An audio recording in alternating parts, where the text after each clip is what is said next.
Hello बच्चों, I am doctor Atula from doctor Atula's house of biology.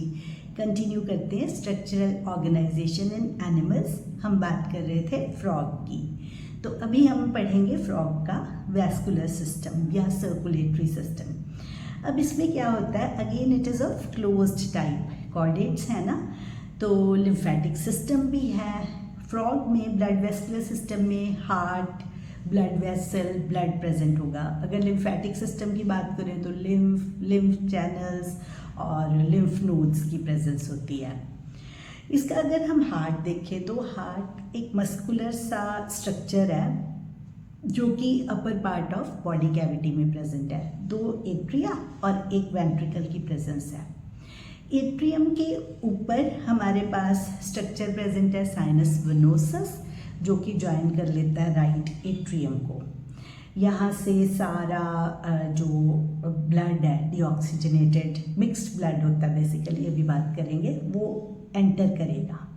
और ventricle के नीचे वाली साइड पे यहाँ पर है हमारे पास कोनस आर्टेरियोसस, मतलब वेंट्रल साइड पे है। तो वो जो कोनस आर्टेरियोसस है वो सारा ब्लड जो है वो हार्ट से सारे जो बॉडी पार्ट्स हैं उसको ले जाएगा। तो मतलब इसमें अगर हम देखें तो दो स्पेशल कनेक्शंस हैं। एक तो लिवर और इंटेस्टाइन के बीच, उसे हम बोलते हैं hepatic portal system. Portal system क्या है कि डायरेक्टली हार्ट तक लेके जाने के बजाय इंटेस्टाइन से वो किसी ऑर्गन को ट्रेवर्स करता हुआ जाता है। तो ये पोर्टल सिस्टम में एक तो लिवर का और इंटेस्टाइन का कनेक्शन और दूसरा किडनी के साथ कनेक्शन, तो that is called renal portal system, और लिवर वाला is called hepatic portal system. बाकी अगर हम ब्लड की बात करें तो वही इरिथ्रोसाइट्स, ल्यूकोसाइट्स की प्रेजेंस है, WBC है मतलब प्लेटलेट्स हैं। लेकिन यहाँ पर क्या है, RBCs आर न्यूक्लिएटेड। इसी तरह से अगर लिम्फ की बात करें तो लिम्फ के अंदर जो है वो RBC और प्रोटीन्स नहीं प्रेजेंट होंगे।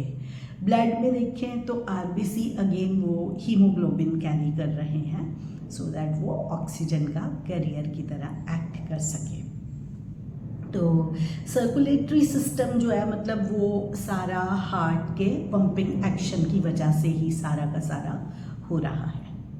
अब नेक्स्ट हम बात करते हैं एक्सक्रीटरी सिस्टम की।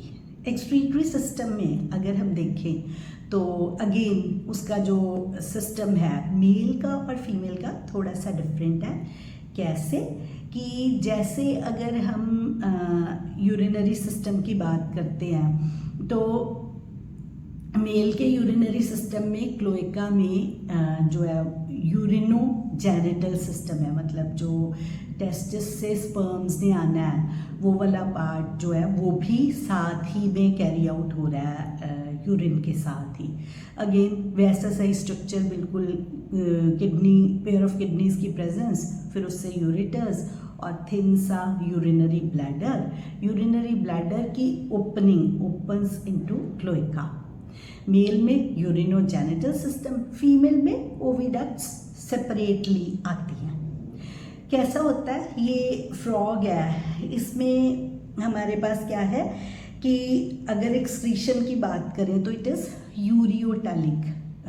यूरिया के लिए इसको वाटर की ज़रूरत होती है, हम लोग भी यूरियोटैलिक होते हैं। तो एक्सक्रीटरी सिस्टम के डिटेल्स इतने ही हैं।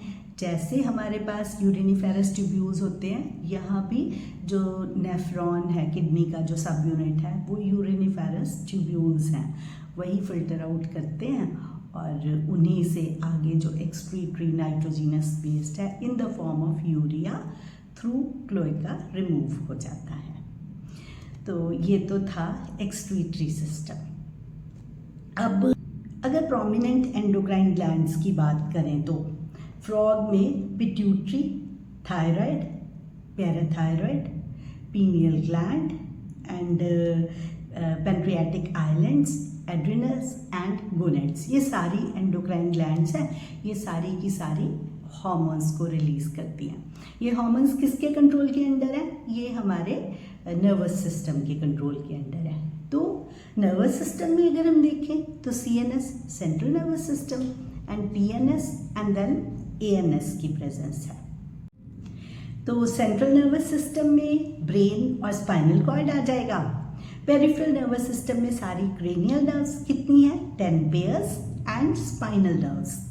और जो ANS है ऑटोनोमिक नर्वस सिस्टम, उसमें सिंपैथेटिक एंड पैरासिम्पैथेटिक सिस्टम, जो कि सारी इमरजेंसी कंडीशंस में हमारे लिए फ्रॉग के लिए वर्क करता है। देन उसके बाद हम बात करते हैं ब्रेन की। तो ब्रेन में fore brain, mid brain, hind brain, आप 3 पार्ट्स में डिवाइड कर सकते हो फ्रॉग के ब्रेन को। इसमें आपको याद रखना है कौन से पेयर्ड स्ट्रक्चर्स हैं, कौन से अनपेयर्ड। जैसे फोर ब्रेन में olfactory lobes paired structure, then उसके बाद cerebral hemispheres paired structure and diencephalon unpaired structure है। उसके बाद मिड ब्रेन में अगर हम बात करें तो ऑप्टिक लोब्स हैं 2 in number, again paired structure. Hind brain के अंदर सेरिबेलम है along with medulla oblongata. Medulla oblongata जो है उसी का फोरामेन मैग्नम में से पास होते हुए स्पाइनल कॉर्ड के साथ कनेक्शन हो जाएगा। तो इसके जो इसमें नर्वस सिस्टम में इतना ही है, ज़्यादा डिटेल्स नहीं प्रोवाइडेड। सारी चीज़ों को ही थोड़ा थोड़ा टच किया हुआ है यहाँ पर। उसके बाद हम बात करते हैं सेंस ऑर्गन्स की। तो हमारे पास क्या है, सेंस ऑफ टच, तो इसके लिए क्या होगा, sensory papillae. Sense of taste, taste के लिए टेस्ट बड्स। स्मेल के लिए हमारे पास नेजल एपिथेलियम की प्रेजेंस। विजन के लिए आईज एंड इक्विलिब्रियम के लिए एज वेल एज जो हियरिंग के लिए ईयर्स की प्रेजेंस है। इन सब में से आईज और ईयर्स जो हैं वो थोड़ा प्रॉपरली डेवलप्ड होते हैं, मतलब इंटरनल ईयर ही है। ये तो आपको पता है कि यहाँ पे सिर्फ टिम्पैनम होती है फ्रॉग के एक्सटर्नल ईयर की प्रेजेंस नहीं होती। तो साथ ही साथ इसमें क्या होगा, आईज जो हैं ये मतलब स्फेरिकल स्ट्रक्चर्स होते हैं, स्कल के ऑर्बिट में लोकेटेड होते हैं। आईज इसकी बल्जिंग होती हैं, कवर्ड बाय डिक्टेटेटिंग मेम्ब्रेन, जो कि इसको पानी में आसानी से काम फंक्शनल होने में हेल्प करता है। देन एक्सटर्नल ईयर एब्सेंट है, सिर्फ टिम्पैनम की प्रेजेंस है, और इंटरनल ईयर जो है वो वेल डेवलप्ड होता है फ्रॉग के अंदर। हियरिंग का भी और बैलेंसिंग का, मतलब इक्विलिब्रियम का, दोनों का काम जो है वो ईयर करता है। अब उसके बाद हम बात करते हैं लास्ट जो इसमें सिस्टम है, दैट इज रिप्रोडक्टिव सिस्टम। तो मेल और फीमेल का अगर हम स्ट्रक्चर देखें तो थोड़ा सा फ़र्क है। जैसे जो मेल्स हैं उसमें येलोइश से ओवॉइड टेस्टिस होते हैं, जैसे आप फिगर में देख सकते हो। तो ना कहाँ होते हैं, ये किडनी के ऊपर ना ऐसे जो है डबल फोल्ड होता है पेरिटोनियम का, उसके साथ ये कनेक्टेड रहते हैं जो टेस्टिस है। इनमें से रिलीज होती है वासा एफरेंशिया, 10 से लेके 12 इन नंबर होते हैं, जो कि टेस्टिस में से अराइज किए एंड वो अपनी साइड की किडनी में एंटर कर जाते हैं। वहाँ से वो बिडल्स कैनाल में खुलते हैं। ये एक अलग सा फीचर है फ्रॉग का, तो अक्सर इस पे क्वेश्चंस फ्रेम हो जाते हैं। अब क्या हुआ, ये कम्युनिकेट कर जाएगा यूरिनोजेनिटल उसके ट्रैक के साथ। आपसे बात हुई थी ना कि मेल के अंदर यूरिनोजेनिटल ट्रैक इज कॉमन, तो वहाँ से ये किडनी में से क्लोएका में आ गए। क्लोएका क्या था, एक छोटा सा चेम्बर था, मीडियन चेम्बर होता है, जिसमें फीकल मैटर, जो नाइट्रोजीनस वेस्ट हैं अलॉन्ग विद स्पर्म्स, ये सारा का सारा रिलीज हो जाता है। तो यहाँ से sperms to exterior pass out हो जाते हैं। अगर हम फीमेल का रिप्रोडक्टिव सिस्टम की बात करें तो फीमेल में क्या होता है, अगेन पेयर ऑफ ओवरीज हैं, लेकिन ओवरी का किडनी के साथ कोई भी जैसे क्लियर कट कनेक्शन नहीं है, वो कनेक्टेड नहीं है, अलग अलग पड़ी हुई हैं ओवरीज एंड किडनी, जैसे आप उसमें फिगर में भी देख सकते हो। तो सीधी सी बात है, अगर ये ऐसे साथ में प्रेजेंट नहीं है तो फंक्शनल कनेक्शन भी इनका कोई नहीं होगा ओवरीज के साथ। पेयर ऑफ ओविडक्ट राइज की आप देख सकते हो, दोनों साइड की ओविडक्ट्स हमें दिखाई दे रही हैं, तो वो ओवा को लेके जाएंगे जो ओविडक्ट्स की प्रेजेंस होगी। फिर उसके बाद हमें जो मेच्योर फीमेल है वो अराउंड 2500 से 3000 ओवा रिलीज करती है। आपको पता है ना, इसी प्रोसेस को स्पॉनिंग बोलते हैं, जिसमें मेल और फीमेल कॉपुलेट करते हैं और उसमें से स्पर्म्स और ओवा एक ही जगह पर रिलीज होते हैं। तो that process is called spawning. Fertilisation external होती है, अभी बात हमने की है, तो ये पानी में फर्टिलाइजेशन इसकी होती है। डेवलपमेंट में लार्वल स्टेज होती है, we call it tadpole. Tadpole जो है वो टेल कंटेन करता है, मतलब लार्वा है इसकी।